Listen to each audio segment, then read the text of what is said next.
The telephone number is 427-8399. Marilyn Hildred, your Allstate insurance agent. Today's program is a very special program, and I don't want you to miss a minute of it. The first part of this program will be in memory of Sylvia Lewis. We will tell you about a pageant. Then we will tell you about one of the hottest elections that we have seen in Oklahoma City in a long time. Stay tuned. Whatever you do, stay tuned to the Clara Luper radio show. It was a sad farewell memorial service to Mrs. Sylvia Lewis, a three-time bacillus of the Chi Zeta chapter of the Zeta Phi Beta sorority. Sylvia Lewis, director of the Midwestern region. Sylvia Lewis, a distinguished Zeta awardee. Sylvia Lewis, a Finer Womanhood Award winner. Sylvia Lewis, the chartered advisor of the Beta Gamma chapter of Zeta Phi Beta sorority, and Sylvia Lewis, the Leadership Academy director for the Midwestern region. Yes, today's program is in memory of Sylvia Lewis. The Zetas from every direction, call it Chickasha, call it St. Louis, came to say farewell to Sylvia Lewis. There was some remarks that was made by the bacillus Lillian Maroney, with tributes, touching tributes by Willie E. Rose, Andrea Jones, and Alma Faye Washington. And when Freddie Cudjoe did I've Done My Work, it seems as if all of the work that Sylvia Lewis had done appeared upon us as Zetas stood there almost in disbelief. But yesterday at 11 a.m., friends, co-workers, and others gathered at the St. John's Missionary Baptist Church for a final farewell. Dr. William E. Guilford, a retired minister of the Trinity Presbyterian Church, officiated at the ceremony. It was not surprising, though, when people from all directions came. What happened yesterday? It was a fact that someone had lived, and someone had lived well. The service were touching. Oh, the services were touching. Dr. Charles Belcher, Dr. Coleman, Reverend John L. Bashak, Dr. W.K. Jackson, who touched all our hearts, as he said that Sylvia had gone upstairs. Yes, Precious Lord by Anthony Ziegler. Then Sandra Thomas, If I Can Help Somebody, then my living has not been in vain. And the audience remembered how Sylvia Lewis had helped them. Yes, the Franklin sisters, Christina and Bonita, with His Eye is on the Spiral. But I wanted to share something with you. And today, I have asked the bacillus of the Chi Zeta chapter of Zeta Phi Beta sorority to share some words about Sylvia with us. Sarah Maroney? Yes, Sarah Lewis. This is Sarah Maroney. Yes. The last time I spoke with Sarah Lewis was on March the 4th, following our annual Final Womanhood Awards luncheon. And during that luncheon, she was to have received 3 awards, one for legacy, one for the 1995 Dove Award, and one as a past bacillus of Chi Zeta. During the course of our conversation, as usual, she expressed her concern for how the program went. 2 days later, we received the news of her passing. And this is just another example of her concern for us. A void has been left in our sisterhood, a void that will be very, very difficult to fill. Um, while Sarah Lewis was Dean of Students at Langston University, and I had daughters attending there, Cynthia Maroney, she sought to help them develop as leaders, and she involved Cynthia in the Faculty Institute.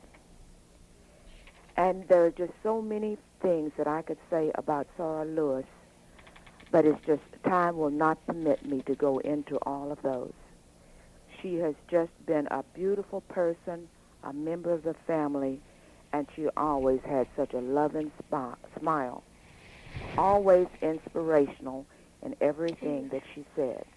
You felt uplifted, no matter whether you were talking on the phone or whether you were talking to her in person. There were several things that she and I had planned, since I am the bachelor's now, and she was helping me, making sure that I did not fail. And those are the things that I will always remember about Sarah Sylvia Lewis.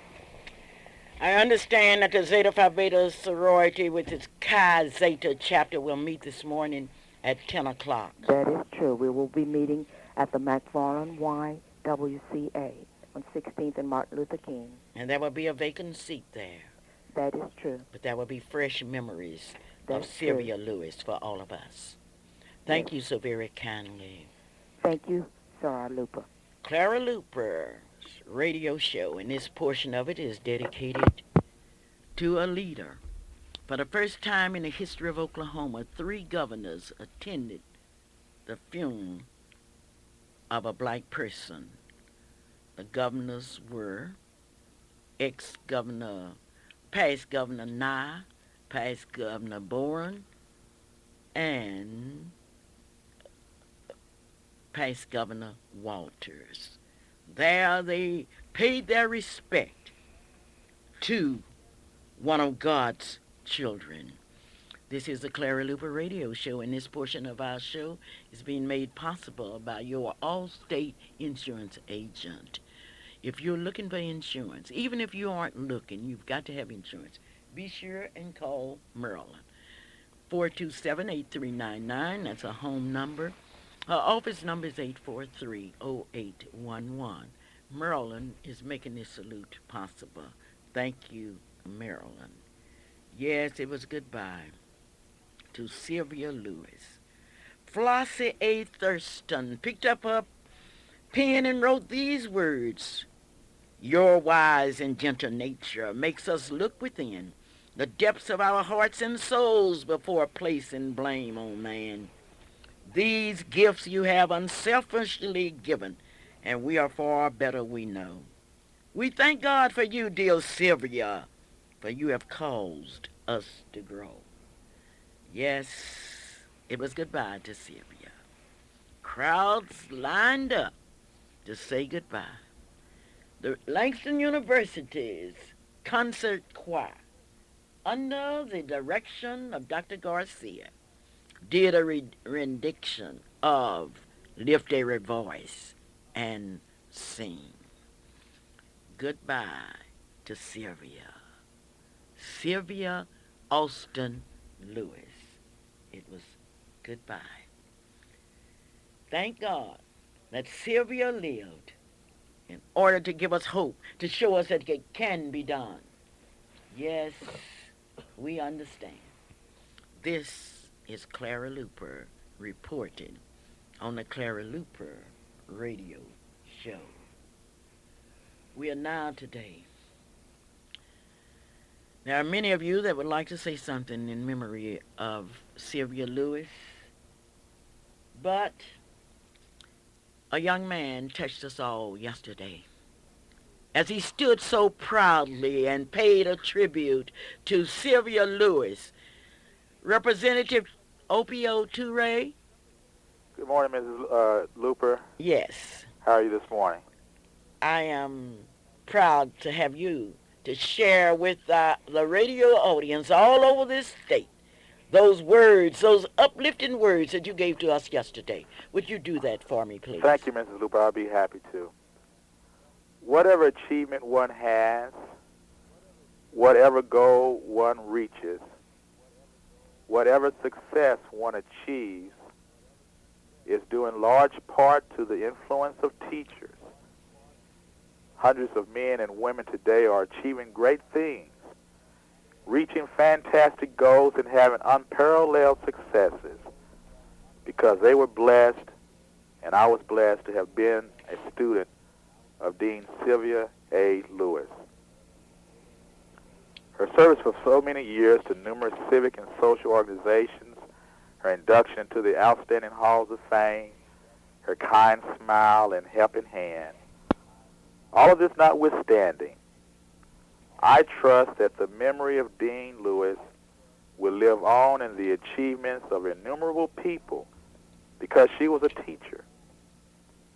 Dean Lewis was a master teacher. She understood that every child is capable of great achievement. Dean Lewis knew how to encourage one to reach their fullest potential. She was always there with the right mixture of inspiration, discipline, and vision. Dean Lewis was a loving, caring, and nurturing teacher. She loved her students. We knew that, and we loved her. Dean Lewis touched more lives than she'll ever know. Teachers influence not only their students, but the children of their students. My sons, Jelani and Jabari, will indeed learn the lessons that Dean Lewis taught my wife and me. And I believe that my sons will pass on the lessons of Dean Lewis to their children. In the words of Daniel Payne, students, attend my last departing sounds. Ye are my hopes and my mental crowns, my monuments of intellectual might, my robes of honor, and my armor bright. To the family and friends of Dean Lewis, we mourn her passing, but we thank God that she was our teacher. Thank you, Mrs. Luper, for this opportunity to express thoughts and a tribute to Dean Lewis on behalf of her former students. Thank you so much, Representative. One thing that we shall never forget is the life of Sylvia Lewis. There were so many teachers that didn't have time for students. And today, what do? We listen. We listen to experience. Those that had the experience just to know Sylvia Lewis. And I know my radio audience wanted me to share these moments with you. Hello? Yes? Oh, we are trying. We're trying, and we'll get back with our. If you call out here and we don't get you, don't give us up. Just be patient with us, because this is certainly a day that we wanted to pay tribute to Sylvia Lewis. All over this state, people will remember these moments. Moments of remembrance. Clara Luper.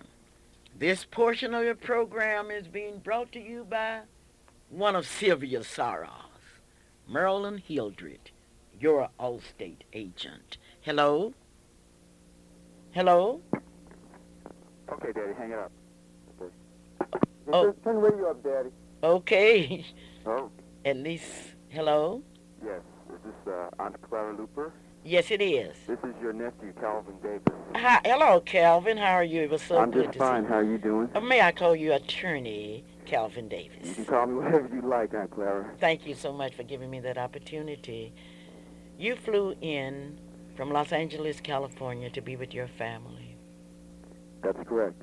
Tell me about your your family member Sylvia Lewis as you saw her? Okay, I'd like to just say something about her. Sylvia Lewis was in fact my family member. She was my dean at Langston University, and more importantly, she was my friend. You know, although factually she was my cousin, in all practical purposes she was my aunt.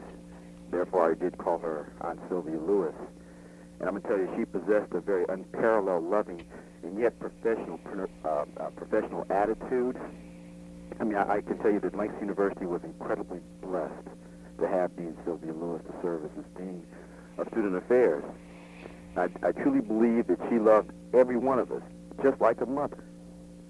In fact, as a student, if you needed counseling on whether to buy a book or some students wanted to get married or go to graduate school, she was always there for us.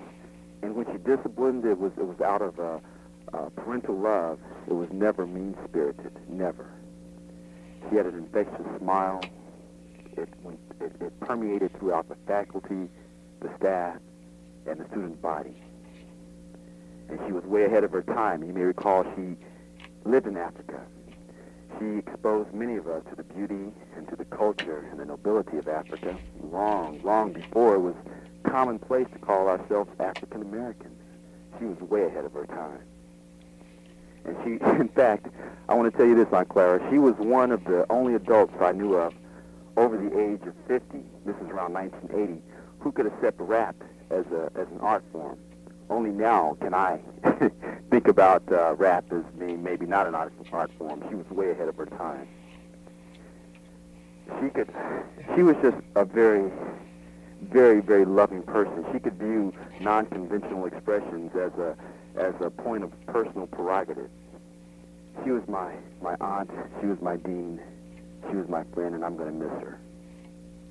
Thank you so very kindly, Attorney Calvin Davis. Thank you very much for allowing me to say a few things, and you are my aunt, and you are my friend, and I love you, and I'll be talking to you later. Oh, thank you so very kindly. All right. Bye-bye. This portion of our program is brought to you by your Allstate Insurance agent, Marilyn Hildred. And to those of you that are Zetas out in Zeta land, to your sister, Marilyn Hildred. Hello? Good morning. Good morning, Mr. Wayne Chandler. So kind of you to be a part of the Clara Luper radio show's dedication to Mrs. Sylvia Lewis.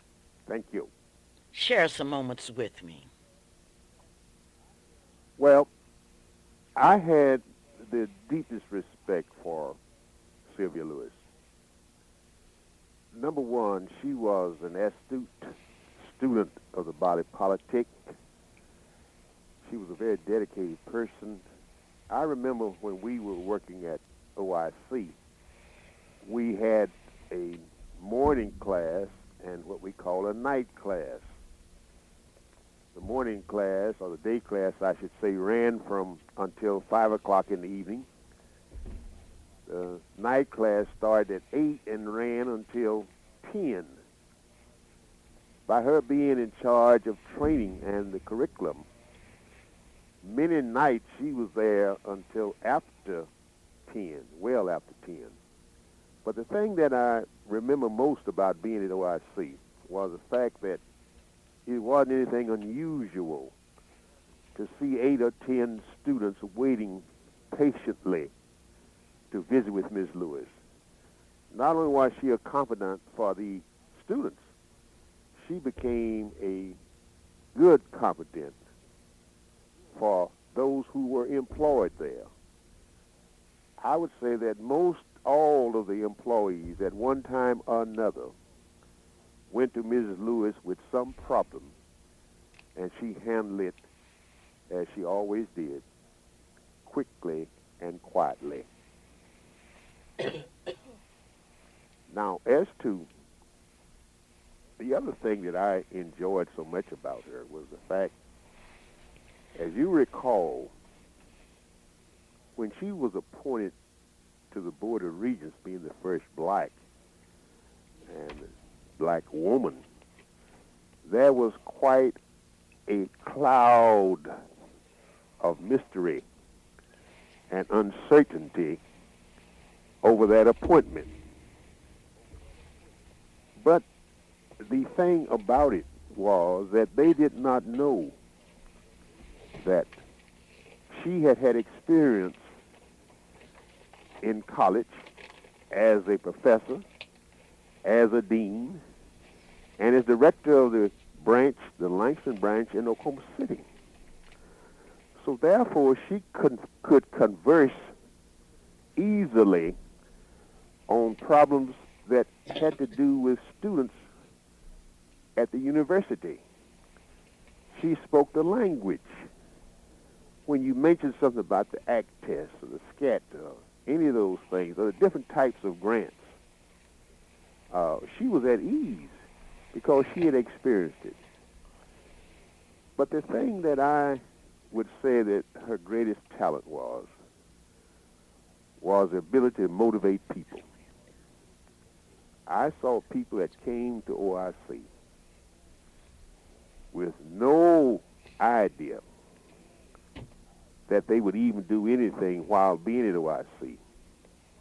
And after a few sessions with her, you could see the change in the individual, that they wanted to do something. The people of Oklahoma will never know how much Sylvia Lewis gave to this state in a quiet, unassuming manner. While she was on the Board of Regents at OU, she was a haven for students, not only black students, but for students who had problems, who wanted to get in touch with the board and had felt in years past that they couldn't do that. And they felt now that they had a friend who was a regent.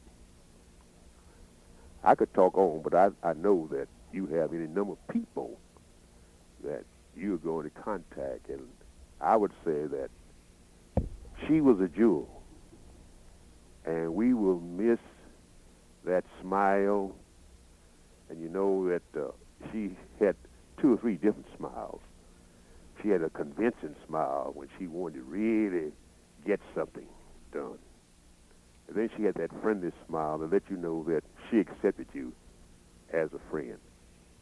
This state has had a serious loss in the passing of Sylvia Lewis. Thank you so much, Mr. Chandler.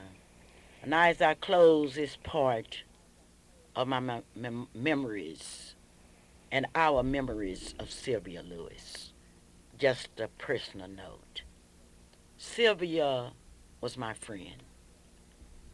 She loved me and supported me during the dark days of the sit-in movement. She supported me not with talk, I love you, Clara, I love the kids, but with her money and her skills. And today, we are without Sylvia. But every time you pass that Black History Monument located at 2609 North Martin Luther King Avenue, I want you to remember Sylvia Lewis. Sylvia put her money into that monument. When you look at that wall where we have tried so hard to say to America, look what blacks and whites have done together, I want you to think of Sylvia Lewis. Yes, Sylvia, I told you many times how much I appreciated you. When I was a bachelor's of Zeta Phi Beta sorority, the Chi Zeta chapter, you were there.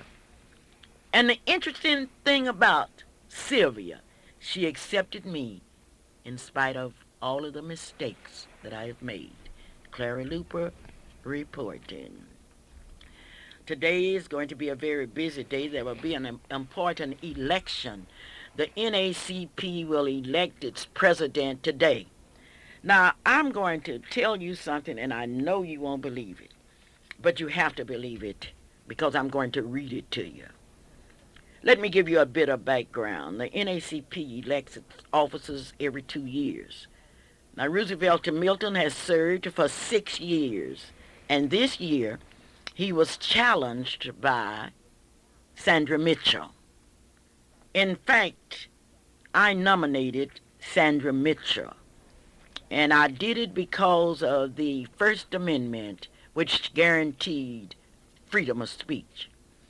Roosevelt Milton became very upset, and he told me that I was not his friend, and I reminded him that I had supported him for his election, and I was free to support anyone that I wanted to. Then Mr. Milton picked up his pens and began to write. He wrote about Clara Luper that did not sign a petition for the national office to come in and look at the election. But he told in his article in the Ebony Tribune that I was more or less a fake. And he called the monument with your pictures on and your friends' pictures on, he called it a so-called monument. And I asked Mr. Milton to apologize to all of you. Because when I think of people like Theodosia Crawford, A. Willie James, Willard Moore, Johnny Green, and the list go on and on, I just thank God that I had an opportunity to preserve their memory in a monument. The national office sent Mr. Penn, whose job it is to go in and investigate complaints after a complaint had been signed. Now, Bobby Battle was part of that, and on his complaint he stated that the NACP members had not been notified, and that there were some members that were elected and served who were not members of the NACP. The national office sent Mr. Penn here, and Mr. Penn found that those that signed the complaint were correct. The election was not done right. The members were not notified.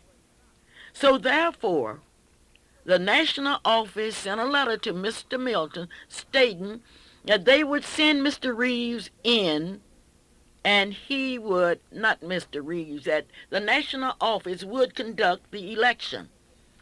And then there was a meeting on Sunday night in which Mr. Reeves, the regional director, was here to explain what the Southwest region had decided to do about 7-Up and Dr. Pepper. But Mr. Milton at that time asked if he could go on with the regular meeting of the executive board. This the group allowed to let him do. And I knew that was unconstitutional, because as I understand it, if you have a called meeting, it must be for that purpose only.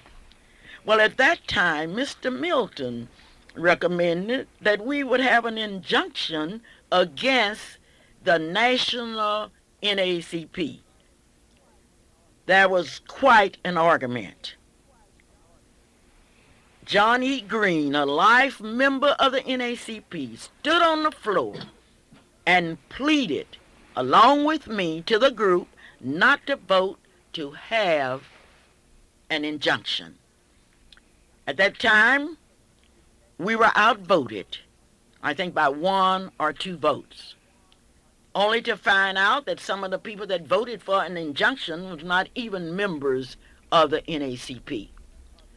But in the heat of argument, one lady stood on that floor and challenged John Green and asked him, where has he been? Can you imagine that?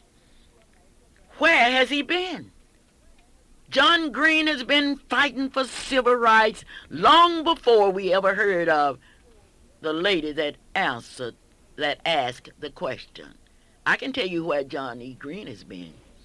Fighting for civil rights, providing scholarships and opportunities for young people, standing on the streets of this beloved city, making it possible for somebody as black as me to live anywhere, to go to any school. Where has John Green been? That's the dumbest question I've ever heard.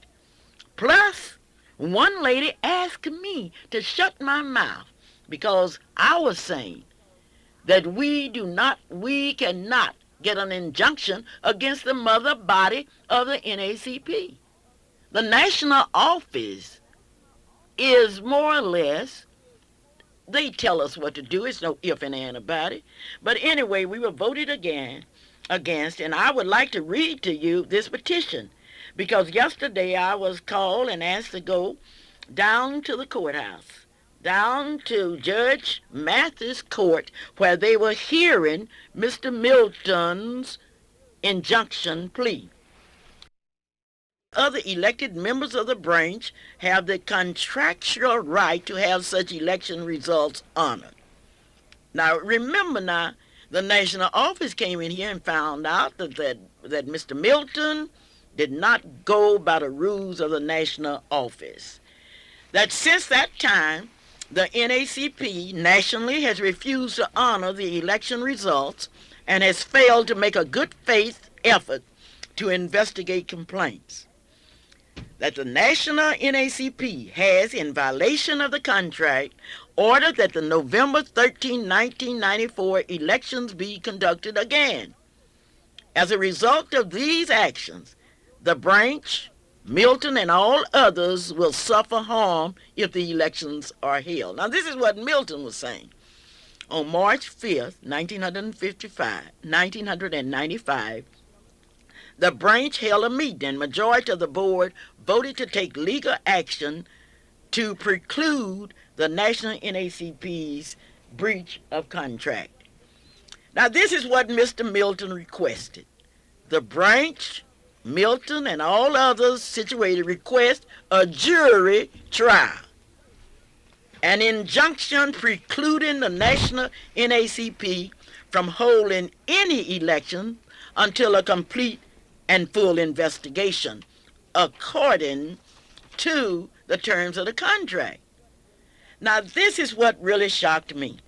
Mr. Milton asked for damages for the pain, suffering, and humiliation that have necessarily followed the national NACP action. Let me read that again. Mr. Milton asked, now he's suing the organization that has honored him for 6 years as president, an organization that has sent him all over this country with money paid by the memberships. Now he's damaged. He's asked the court for damages for the pain, the suffering, and humiliation that have necessarily followed the NACP's actions. He also asked for damages resulting from the breach of contract perpetuated by the national NACP. Now, this will cap it all. He asked for attorney fees, court costs, the cost of bringing this action, and any other relief this court may deem just and proper.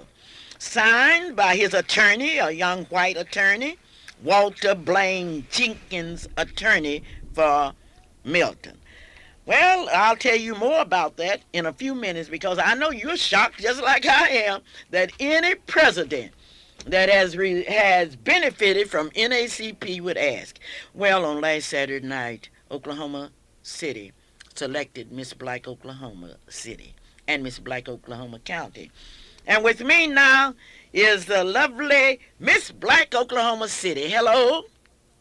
Hello? Okay, do I have Miss Black Oklahoma City? Yes, you do. This is she. Okay, would you give me your name, please? Christina Thompson.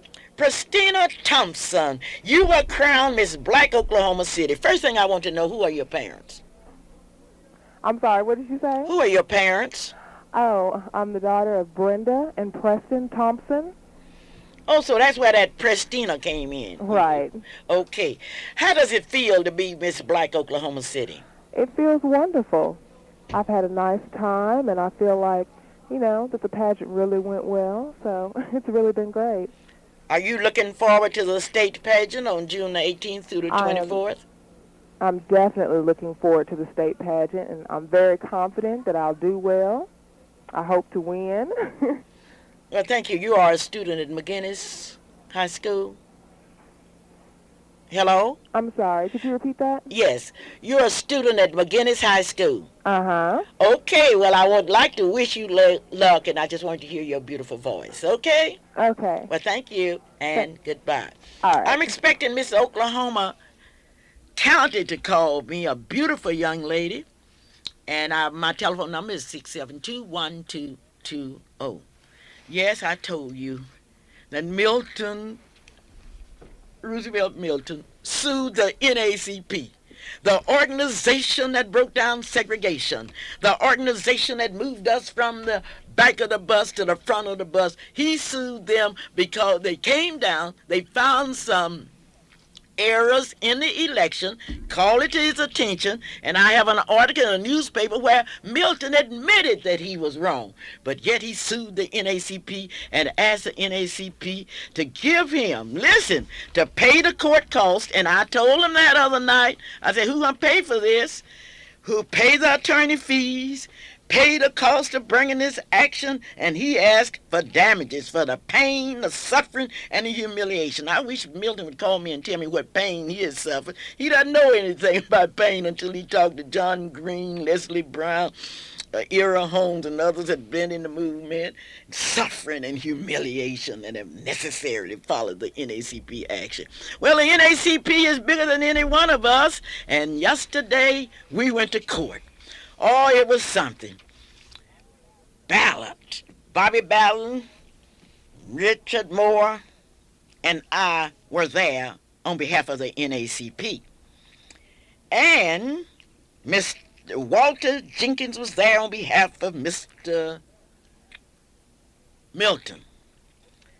Bobby, Richard, and I had the opportunity to speak. And I know you would have been proud of me out there in Radio Land because I was able to say to the Judge, in the NACP, the executive committee passes on actions and it has to be submitted to the body to be approved. Oh, what a day. Oh, what a day. And I'm going to tell you in a minute what the judge said. Clara Luper reporting to you. Don't take my word for it. I'll be up to Freedom Center, and you can come up there and look at the papers yourself. I now have that lovely Oklahoma County, Miss Black Oklahoma County on the telephone. Hello? Hello, Miss Luper. Well, fine. How are you? I'm doing good. Would you give me your name, please? My name is Deanna Williams. And you are Miss Black Oklahoma County? Yes, I am. Who are your parents? My parents are Vernell and Ruth Williams. Now, are you going to state? That's right. What's going to happen when you get to state? Oh, as soon as I get to state, I'm going to take first place and go to national. Oh, you going to national? Oh, yes. Oh, where are you in school? I attend Northeast High School. Northeast High School. Well, I would like The to... Vikings. Oh, the Vikings. Well, I would like to congratulate you and wish you all of the luck in the world, okay? Thank you, Miss Luper. I know you want your friends to call upon you and get tickets because those tickets are going to be scarce for the state pageant. We had a sellout for the city pageant. Oh, my friends have been very supportive. Oh, well, thank you. Thank you, Miss Luper. Thank you, darling. Bye-bye. Okay, bye-bye. Okay, I was telling you about the fact that I was standing in front of that judge. And I'd say to the judge that as I know NACP, I've been on the national board, on the local board for over 30 years. The executive committee passes on an action and it has to be submitted to the body. If the executive committee could do as they please, it would be a different game. But anyway, Bobby Ballard quoted the law. Richard Moore quoted the facts as he saw it. The judge asked questions. We were able to answer them. And then the judge looked at all of us and said, the injunction has been denied. And therefore, the election is held today. And those of you that believe, I want you to go down and I want you to vote. Because you have to decide today whether you want a man who sued the NACP and who has asked the NACP to pay the bills. And I wish Mr. Milton would call out here and tell me the pain that he has suffered. If he has suffered pain, what doctor did he go to? And I would like for him to explain the humiliation. And I'll be back because this program is being made possible by Mr. Gates of Gates Barbershop, located at 2609 North Martin L. King. Gates Barbershop, the telephone number is 424-1758. Gates Barbershop, who can cut that hair the way you want it cut.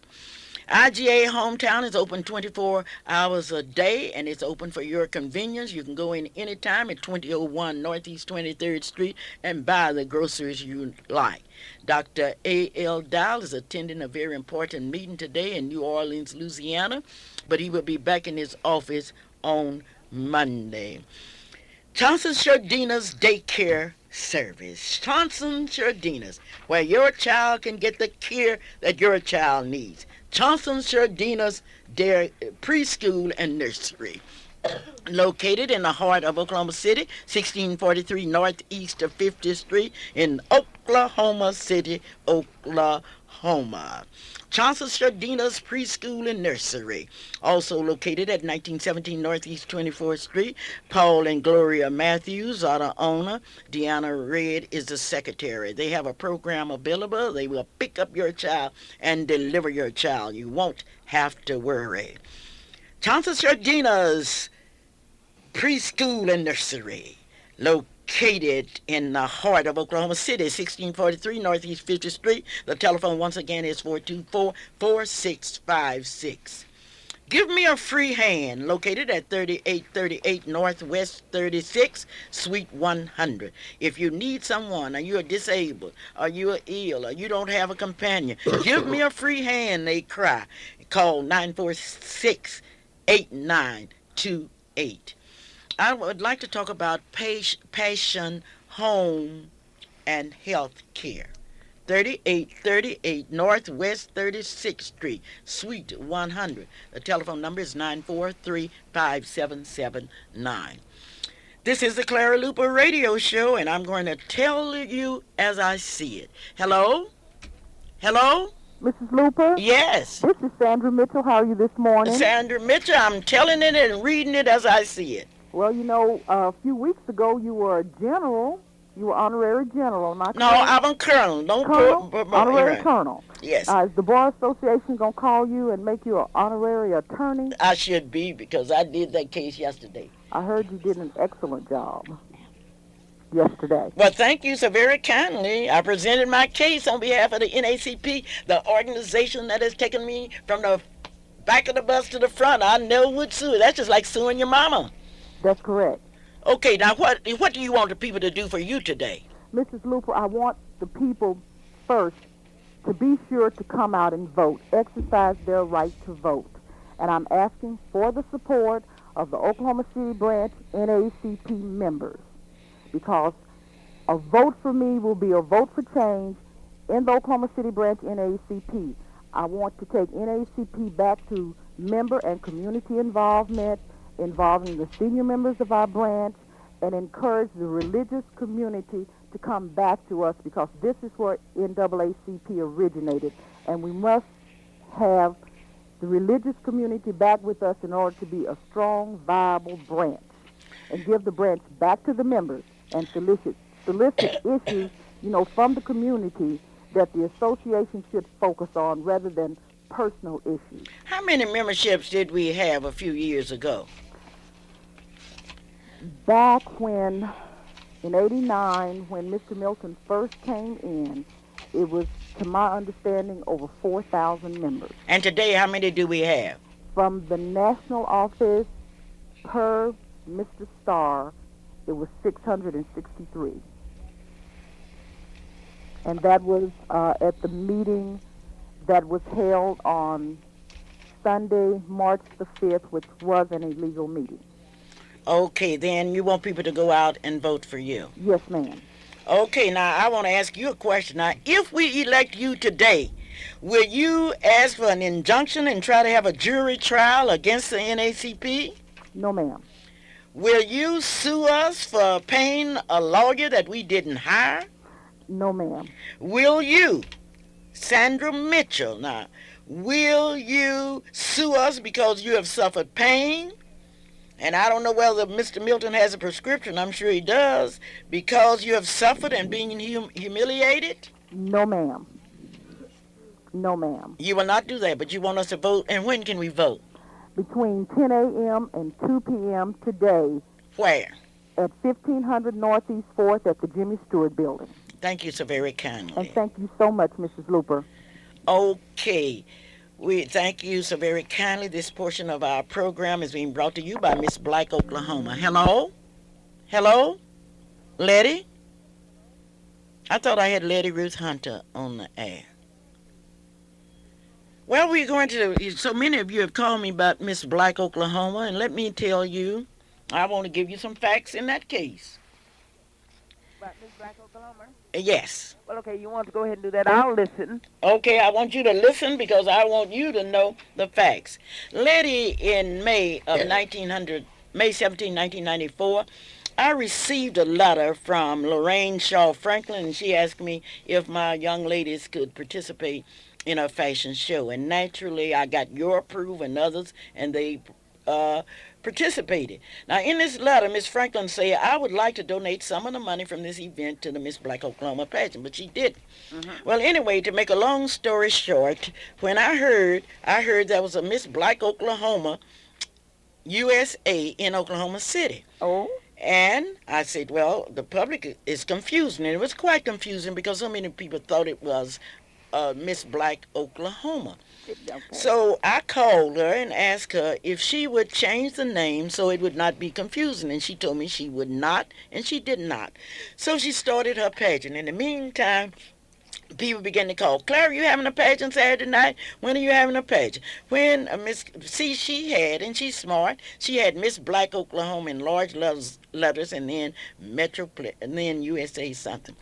But anyway, to make a long story short, Mr. J. Morris Anderson was really upset when he heard what was happening as far as publicity and everything, and he sent on March the 6th this letter. Okay, what did the letter say? This communique is a verified fact that Mrs. Clara Luper has been the only licensed and authorized user of the service mark Miss Black America, Miss Black Oklahoma, and Miss Black Oklahoma City since 1970, and she's been very successful.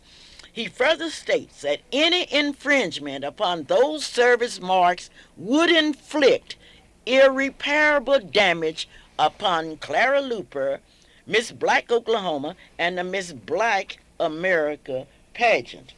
He also sent a copy of an order, a court order from the Eastern District of Pennsylvania, in which this order states that anyone is prohibited from using the name Miss Black America, Miss Black anything in connection with any other state or city.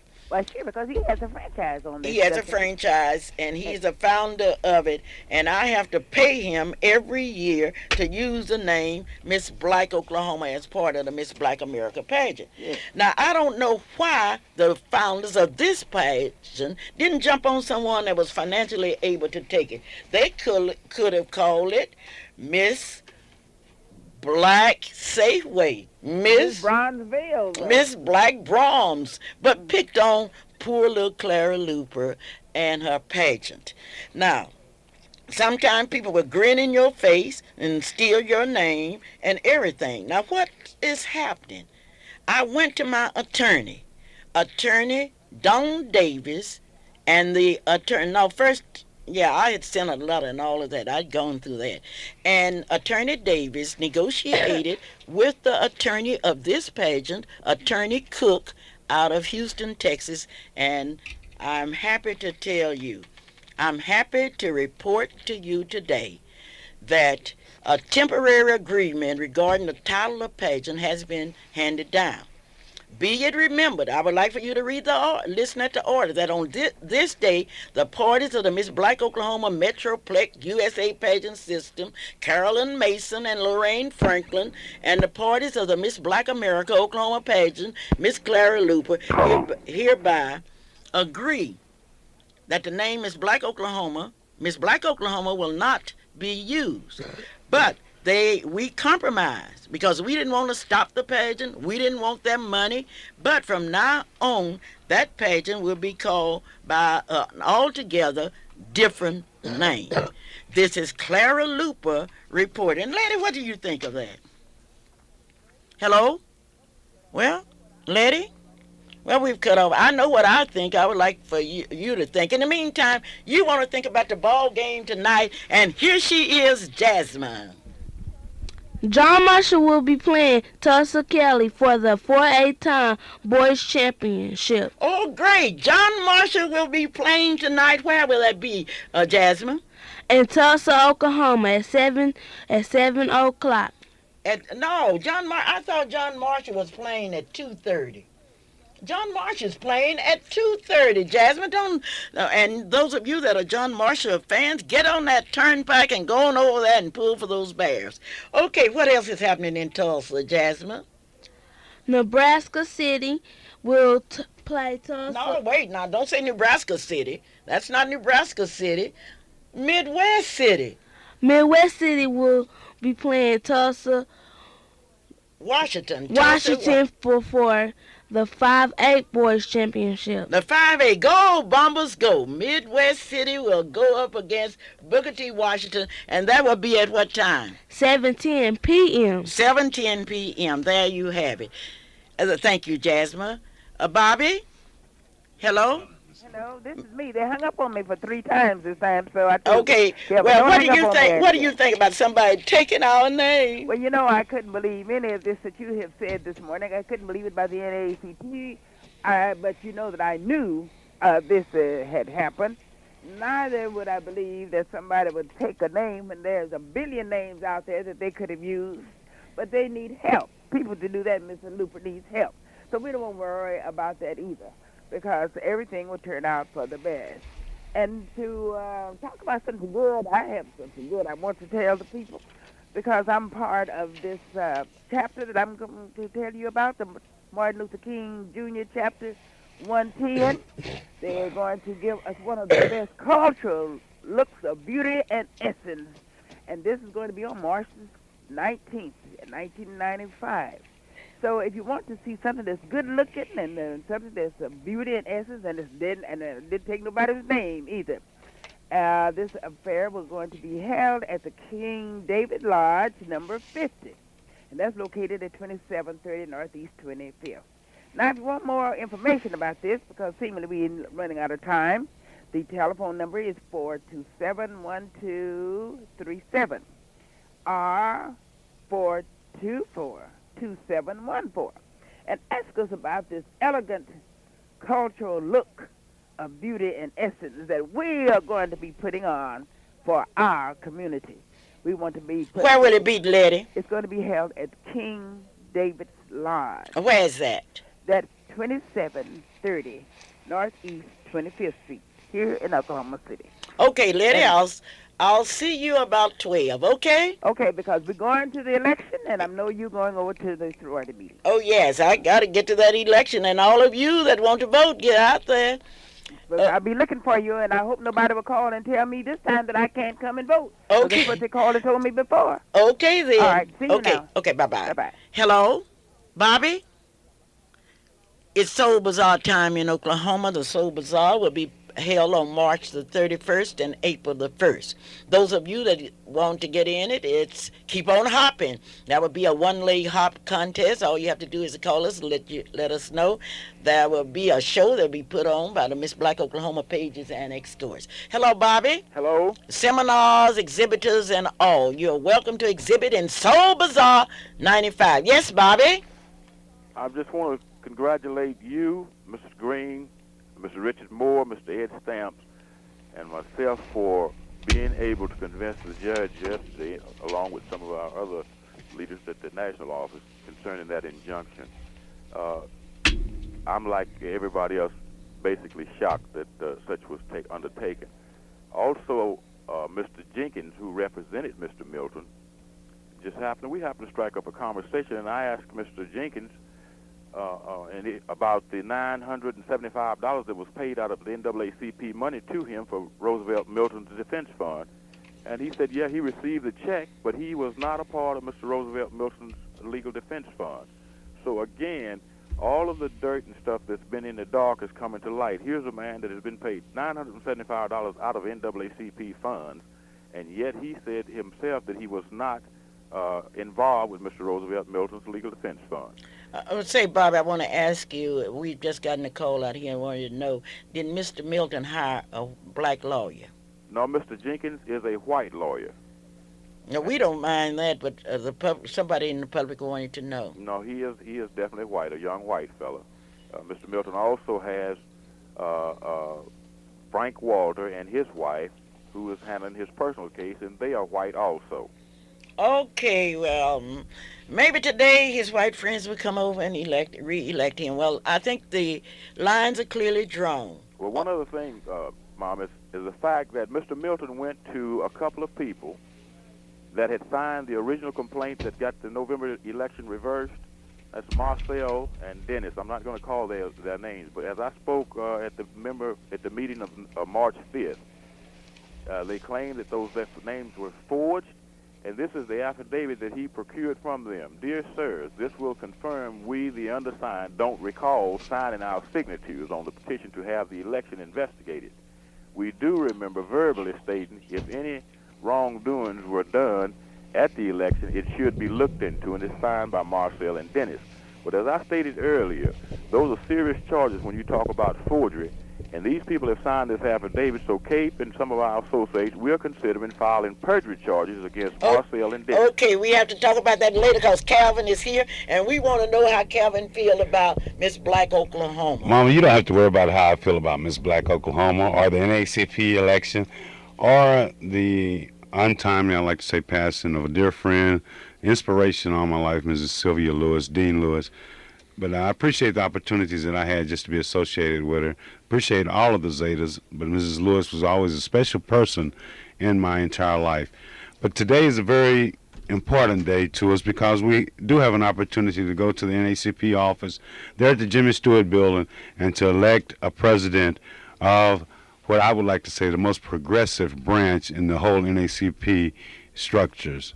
We can do it. We need the person there that's going to do the best for our community. We know who that is, but we're going from there. But Mom, Miss Black Oklahoma city is over. Prestina Thompson, congratulations. Miss Black Oklahoma is coming, and I tell you, there's going to be a serious battle for Miss Black Oklahoma, possibly Miss Black America again at this year's pageant. Let's bring it back. Can we do it twice? Calvin, I understand you're taking pictures of the pages, the escorts, and the contestants. When? That starts today at 12 o'clock. From 12 until I'll be there. I'll be there. We'll finish up the last bits of that.